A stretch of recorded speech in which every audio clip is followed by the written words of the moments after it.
Am I the idiot for bailing on a trip with my mother because she invited my uncle without telling me? To give a little bit of context, since I'm 18, me and my mom make a vacation trip that happens every year and it's sort of our little tradition. I left her house when I was 22, but we stayed in touch and kept a very good relationship. We still travel every year and it became even more special now, because we don't get to stay together as much as we used to, so we use this time to be together. 2 years ago, two of my father's aunts asked where we were going on vacation that year and they would tag along, because our trips looked like fun. We are caught by surprise, but my mother gives them the whole itinerary. They end up tagging with us the whole trip and being a nuisance, asking me to carry things around. They don't speak English and don't even try, so they order me around so I get stuff done for them. It was the worst experience, but eventually ended and we joked that we would never have other people come along. Last year, my uncle, her brother, asked if he could travel with us on our next vacation.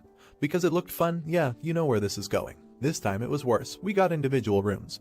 But this time, I had to share the room with my uncle so he could save some money. I live alone, so I'm not used to sharing a house with someone, even worse a room. Same communication issues and some personality ones. They end up fighting from time to time. Siblings, you know right. By the end of the trip I told my mother that it's okay if she wants to travel with whoever she wants, but I'm not up to it and would pass next time. This year we are planning a cruise trip and some time in Europe. On Thursday she told me she had paid her part on the travel agency, and I could send them the money to cover my part. When I talked to them, they asked if I'm an aunt or an aunt's uncle. My mother had invited my uncle to travel with us again. After knowing that, I said that something came up and would call another day to finish the payment. Today I called my mother and told her that I'm not paying and won't travel this year because I don't want to repeat the same experience from last year. She started crying, saying he invited himself again, and she couldn't say no, but this time would be different.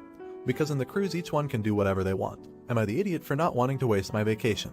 The only time of the year I'm off work and can enjoy doing things that I like or just relax. Traveling with someone I dislike, and I feel even worse because she didn't even told me. I found out because the agency guy asked me who I were. Update. I saw that some PPL got confused and said things about the mother-daughter relationship. I'm a dude. I don't know if that invalidates the point of my original post, but I can assure you that my mother-son relationship is very important to me, as much as if I was a girl lol. So yeah, sharing a room with my uncle isn't creepy, just annoying. Update. Had dinner with my mother yesterday and we straightened things out. Good thing I had therapy a day before so I was bulletproof to her manipulation. I told her, yet again, how I was feeling neglected and that she overstepped the boundaries I had made. She was really sorry, but both of them already paid and couldn't cancel without losing a considerable sum of money. I told her to enjoy her trip and good luck in the trips to come because I wouldn't tag along anymore, as long as uncle was part of it. Again, she cried a lot and suggested that we have another trip in July, just the two of us. That's what I wanted, right? Well, as soon as I listened to the proposal, I didn't quite want to accept it. I'm still feeling betrayed, and more so, the trip that we planned and was preparing for almost 4 months wouldn't be the same. She will go with my uncle and I have to settle for another destination. I didn't say no yet. I'm not that stubborn and really like to travel with her. It's just I still got that bad taste in my mouth, but didn't want to act recklessly. I'm very inclined to travel with her in July. I will just sit on this though for a while. Unfortunately, I can't wait too long, otherwise prices will skyrocket. Thanks for all the feedback and kind words. Hope this shows my relatives that they can't push me around and infiltrate my well-earned vacation.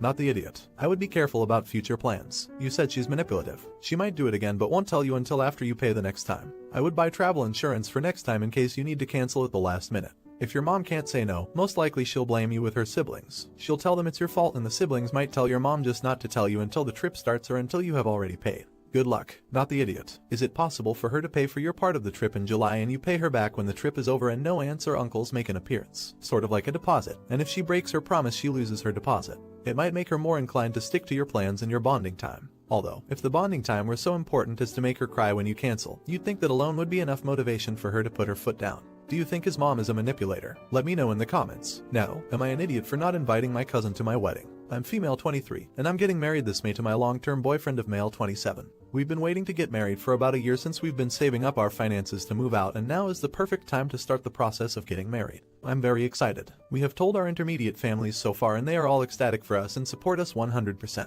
However, there is just one problem. I have a Ausen female 25, who has bullied me my entire life. I do not want said cousin at my wedding. Growing up, she made my life a living hell. She never missed a chance to make fun of me and she used to physically bully me as well. I remember times she would make up scenarios and would tell me people from school called me ugly, fat and a slut just to make me upset and feel insecure about myself. At one point she even admitted she was jealous of me. These days I feel like we're only civil because our moms are very close. Her mom is my mom's sister. This piece helps our family stick together and there have been no major incidents since then. To this day, she still makes snide remarks or backhanded comments to me. I've come to realize that putting up with that toxic behavior is unhealthy and this is my wedding day. I deserve to feel happy. I decided that I don't want to invite her to something that is supposed to be one of the happiest days of my life. She doesn't deserve to be a part of my happiness. I told my mother this and she was upset. She thinks if I invite my aunt's family and exclude said cousin, my aunt will be very upset and it will cause a whole family fight. My mom also said it will trigger her anxieties and make her feel uncomfortable at my own wedding. I told her if my aunt doesn't want to come because my cousin is uninvited, I would have no hard feelings towards her, and I completely understand.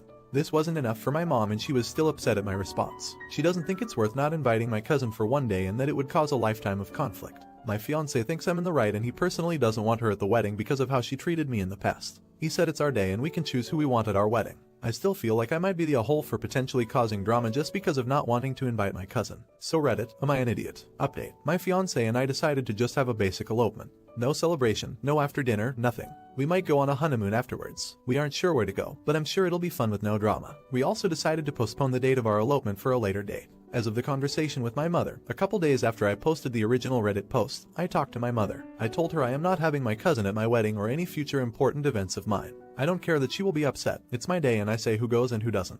After I told her, she just sat there in silence. When I mentioned everything my cousin did to me in the past and told her that she did nothing about it, she got defensive. She said she tried everything that she could, but I really don't believe that. A couple days ago I went on a hike with my father. My parents are divorced, and I told him the situation briefly. He decided to give me the full rundown about my mother's family, which was a very long conversation. He did not hold back. To no surprise, my father said throughout the marriage with my mother, she always chose her siblings and her mother over my father and her children. There were no boundaries on my mother's side. Everyone was in everyone's business. He told me about the bullying I received from my cousin from his perspective. For a long story short, my cousin was a horrible child. He told me it's not worth arguing with my mother about these things because she is delusional and she will always take the side of her siblings instead of her children. I'm going to keep my distance from my family and keep working hard to save my money so I can move out of my mother's house. I understand now that I cannot be around my mother's side of the family at all. It would be a very unhealthy environment for my future children and husband. I don't want to make the same mistakes my mother made. I want to be the best role model my family could have, not the idiot. Good for you. No one needs this kind of toxicity in their life. You have to make your choices just as your mom made hers. You are going to be off to a much better start in your married life, removing those who don't really care about you from your personal universe. I hope you have a lovely wedding and a nice honeymoon. Not the idiot. I know someone who got eloped. They picked a spot, got dressed up, the bride had a bouquet, and they hired a photographer and efficient.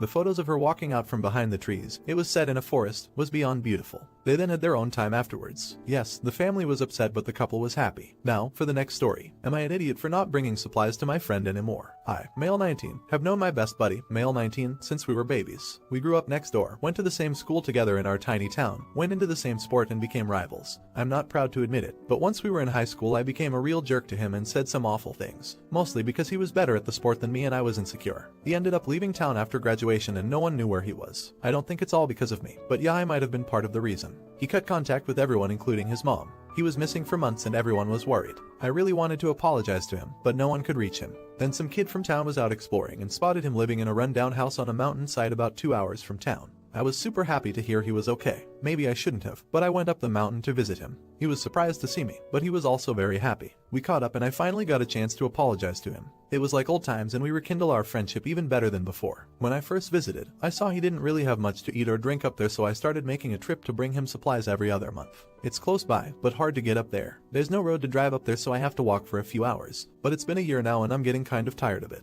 His mom cries about missing him all the time. She can't make the trip up. I missed a month because I got sick and then had to make up work days. He was kind of annoyed about it and snapped at me because he was running low on supplies, but I'm getting annoyed that he insists on living up there. I told him he's hurting his other friends and family by keeping his reclusive life and he needs to stop being so selfish and come back to society. It was hurting me that he wasn't taking care of himself. He looks like crap and I always worry about what shape he'll be in when I arrive next. I also told him I was getting sick of going up a mountain every 2 months. He told me he didn't ask me to and I was the one who volunteered to do it. I told him fine. I would stop because I didn't want to enable him to keep living away from everyone, and I haven't been back up the mountain since. I feel really bad. Everyone in town is telling me I should resume bringing him supplies and the gifts they make for him because everyone knows when my trip is coming up. He's kind of a local hero from our sports days. They're saying I'm being a jerk, but I just want him to come back or at least move to somewhere more hospitable, and I feel like if I continue bringing him stuff he won't. Small update. I went to celebrate NY with some of my friends. I'm trying to convince them to do a group visit with me in a few weeks. I told them the only way I'd go back up again is if some of them came with me. I didn't really want to go again, but I will if other people are with me. I'm hoping that if they go once they'll take the initiative and start visiting by themselves too. Or better yet, we can all convince him to come down. They seem vaguely open to it, but I'm not sure if it's we want to do this or just humoring me to shut me up. Big update. I did end up going back up the mountain with my friends.